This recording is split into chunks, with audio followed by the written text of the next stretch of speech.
Hey everyone, and thanks for jumping back into the cryptoverse.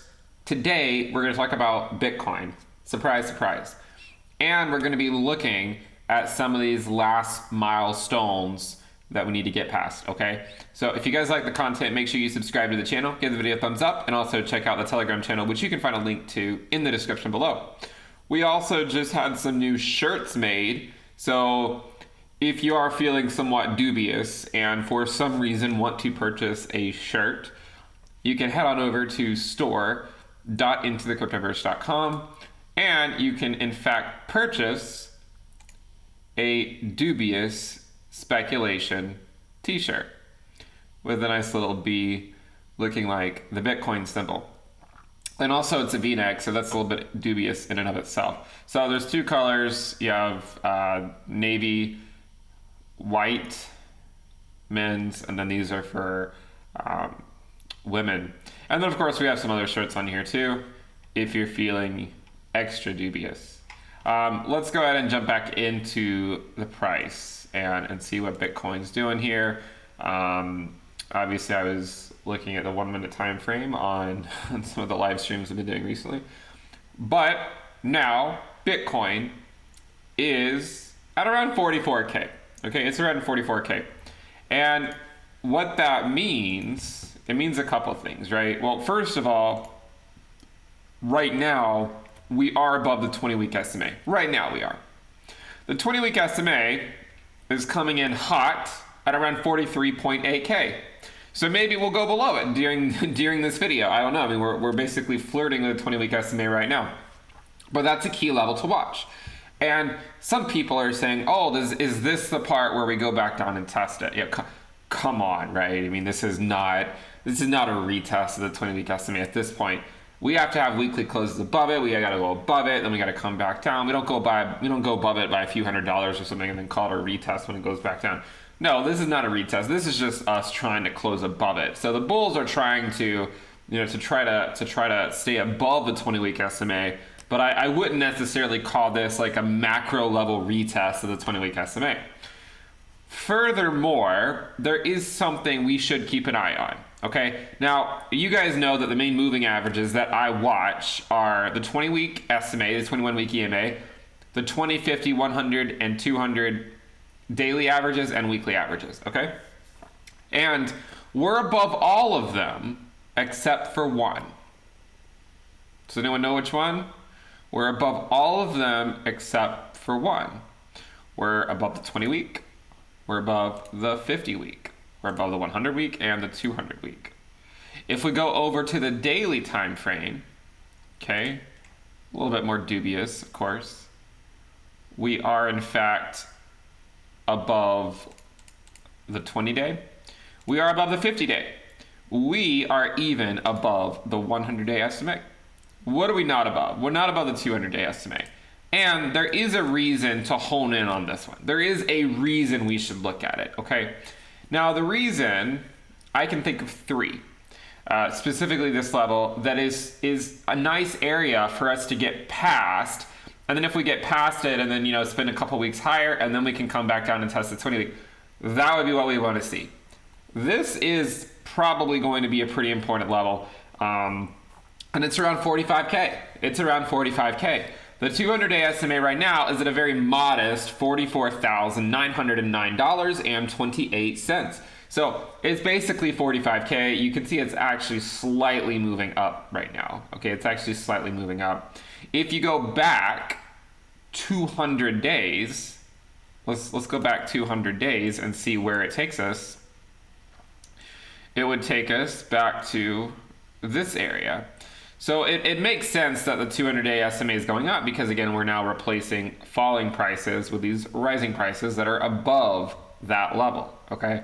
So the first reason to look at 45K as a potentially large milestone for us to get past would be because that is where the 200-day SMA is. Is the 200-day SMA important? SMA stands for simple moving average as opposed to the exponential moving average, which weights more recent prices heavier. Is the 200-day important? Well, I think that what we could do is we could go back in time and say, well, what happened over here? And be like, Yeah, it's pretty damn important, okay? It's pretty damn important for us to get above it. So I would say it is a pretty important level for us to keep an eye on. The 200-day estimate, I mean, this is basically, is where we bounced off of back over here. We came all the way almost up to the 20-week SMA, but we actually got hit down by the 200-day before making it to the 20-week. This time, the 20-week was below the 200. So now we're above the 20-week, but we're still right below the 200. So that would probably be the first reason to consider it an area that requires a little bit of more special attention, right? 46K, 47K, whatever. But it might be an area to look at because of what we've seen happen in the past. The other reason, there's two more reasons I think it's important. So the other reason is because if we look at this area, this is actually the lower bound that we saw over here. Okay, these are some of these lower bounds that we would like to get above, and this is where we came back down over here and we dipped. We came right around to around 45K on the daily time frame with some dips lower. So that's another reason I would say 45K is somewhat important. Okay, so you have the 200-day that's right below 45K, which is where it did provide some resistance back during the last market cycle. Okay, so that's one reason. Another reason is because this was where we found a bottom back in February after the dump from 58. So that might be another reason to keep an eye on it. And the third and final reason to keep an eye on it is because if you draw this wick to wick, which we drew it differently before, but if you draw it wick to wick, you can see that in fact, if we're connecting this wick and this one here, and we're gonna pull it down until we connect right there. And I'm gonna try to zoom in to make sure I'm not finagling it. It looks like a pretty good match here, right? So the other reason to probably keep an eye out is because of that, right? Wick to wick, a downtrend line that we would like to break. Remember, after every major move, there's always this downtrend line that we have to break in order to resume our trend. Obviously, that is the downtrend line that we're looking at the moment. What other ones? And by the way, this one is this line I think has been talked about a lot by Conquer Trading and Investing. So go check out his YouTube channel.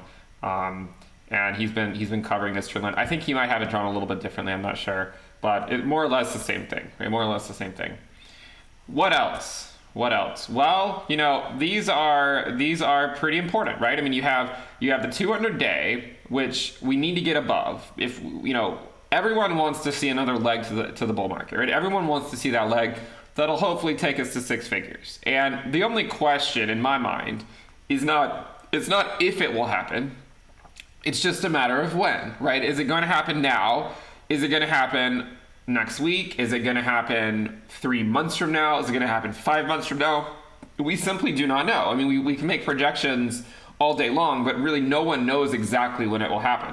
But we've had these downtrends in the past, right? And everyone wants to break them. I mean, this downtrend everyone talked about, right? And we called this the trend line from hell because we just kept getting rejected by it over and over and over again.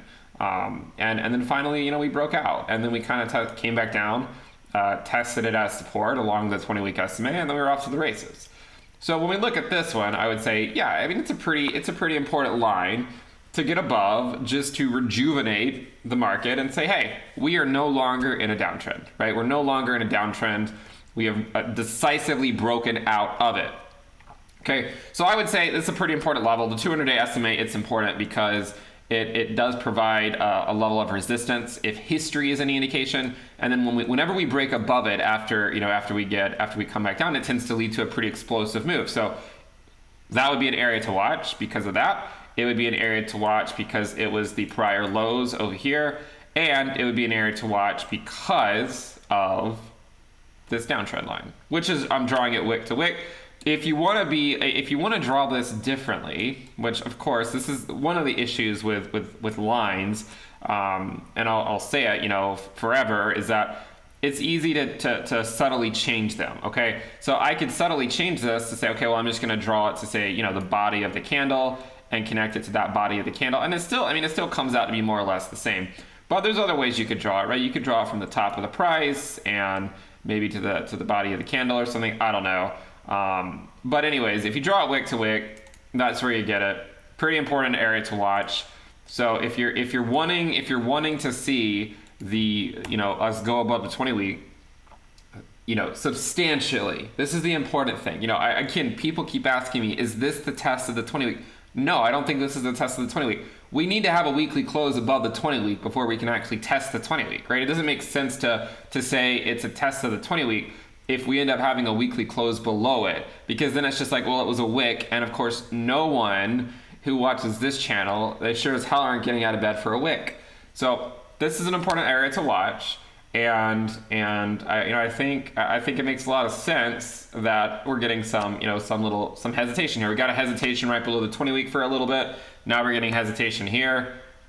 You know, a lot of people entered crypto back in like January, February, March, and you know, we were in the Goldilocks zone for altcoins, right? I mean, this is like the best zone for altcoins you could imagine. And we said this. I mean, we said when Bitcoin was going up, hey guys, I mean, this is the time to load up on altcoins. I mean, well, at least, I think I said it on the public channel. Of course, we covered it on the premium list extensively. Again, we have a sale on that. Check it out in the description below. And the reason being is because we know that when Bitcoin breaks up and goes above the 20-week, holds it as support and keeps going higher and goes on some crazy run, the Bitcoin dominance goes up. And then at some point, the altcoins run. But you need Bitcoin volatility to decisively calm down above the 20-week and go sideways. Well, above the 20-week. And that's what we got. And a lot of you guys got spoiled, right? Because you're like, resistance, right? Risk, everything just goes up, right? No, when we come back down, there's a lot of levels we have to break. And sometimes we can get above these levels quickly. And then other times it takes a bit longer. So again, you know, it's not meant to be, you know, bearish or bullish. It's just meant to be realistic and say, hey guys, this is an important level to watch, and if we break above it, it's going to look really, really bullish. And if we get rejected by it, well, it just buys you some time, right? It buys you more time to accumulate whatever it is, you know, you want to accumulate for whatever the next leg is, and whenever it comes, whether it comes next week, next month, next year, right? Whenever it comes, it gives you more time. As long as you're not investing in garbage projects, which I know some of you guys are. But anyways, hopefully this video has been informative. Remember, if you are feeling somewhat dubious, you can go get a dubious speculation t-shirt on over at store.intothecryptoverse.com that comes with a very dubious v-neck. These are for men, these are for women. Go check it out. We have some other shirts too. The one I'm wearing right now is what's a few trillion among friends, right? I mean, what is a few trillion among friends? This is probably what the politicians should say to justify all their money printing. And if they don't, we'll have to write it off as a key missed opportunity. But anyways, I think that'll wrap it up for the video. Keep an eye on this level. We'll see if we can break it. If not, it just buys us time to do whatever you want to do, like, you know, to accumulate what you want to accumulate. Thank you guys for tuning in. Make sure you subscribe if you're not already subscribed. Definitely subscribe if you're not. Make sure let's get to 500,000 subscribers. I think we got about 11,000 more to go. So definitely subscribe. Click the bell icon to turn on notifications. Thank you guys for tuning in, and I will see you next time. Bye.